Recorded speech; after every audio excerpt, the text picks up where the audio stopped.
বড় একটা রুই মাছ ধরে এনেছি। এই কি করলি তুই? এটা রুই মাছটা এরকম করে কে ফেলে দেয়? আমার সামনে এনে দিলেই তো পারতিস। মাছটা আমি তোকে কাটতে বললাম, তুই কি এইটুকুও বুঝিস না? সেটা ভালো করে দিলেই হয়। আমার মুখে চোখে পানি টানি ছড়িয়ে গেছে। ও ভাই তো এদিকে ভুঁড়ি পরিষ্কার করছিল।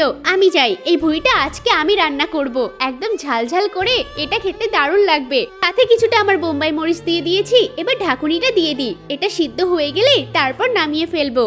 আর আমি এদিকে রুই মাছটিকে টুকরো টুকরো করে কেটে নিচ্ছি। এটাকে যে দেখবে না পুরো আঙুল চেটে খাবে। আজকে এমন সুন্দর একটা রেসিপি বানাবো না। আমার মাছ কাটা শেষ, এবার সোজা চলে যাব রান্নার কাছে। প্রথমে কড়াইয়ে তেল গরম করে নিয়েছি। এবার আদা রসুন পেঁয়াজ দিয়ে ভালো করে এটাকে জাল করে নিলাম। এবার কিছুটা পানিও দিয়ে দিয়েছি।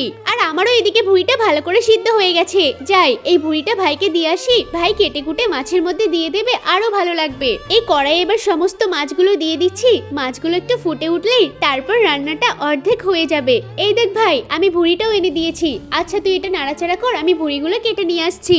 এবার এই সমস্ত ভুঁড়িটা দিয়ে দিলাম এখানটায়। তারপর ভালো করে নাড়াচাড়া করে নিচ্ছি। মাছ দিয়ে ভুঁড়ি রান্না কিন্তু বেশ ভালো লাগে। রান্নাটা কিন্তু দেখতে দারুণ লোভনীয় হয়েছে। উপর দিয়ে কিছুটা ধনেপাতা দিয়েছি। এবার চল, এখন খাওয়ার পালা। আমি সাথে একটু মরিচ ফোড়ন দিয়ে দিচ্ছি। এটা দিলে স্বাদ দ্বিগুণ বেড়ে যায়। এনে ভাই খেয়ে দেখ তো কেমন হয়েছে। রান্নাটা তো দেখতে খুব সুন্দর। প্রথমে ভুঁড়িটা খেয়ে দেখবো, তারপর বলবো কেমন হয়েছে। বাহ বাহ বাহ বাহ বাহ, মাছের সাথে ভুঁড়ি প্রথমবার খাচ্ছি।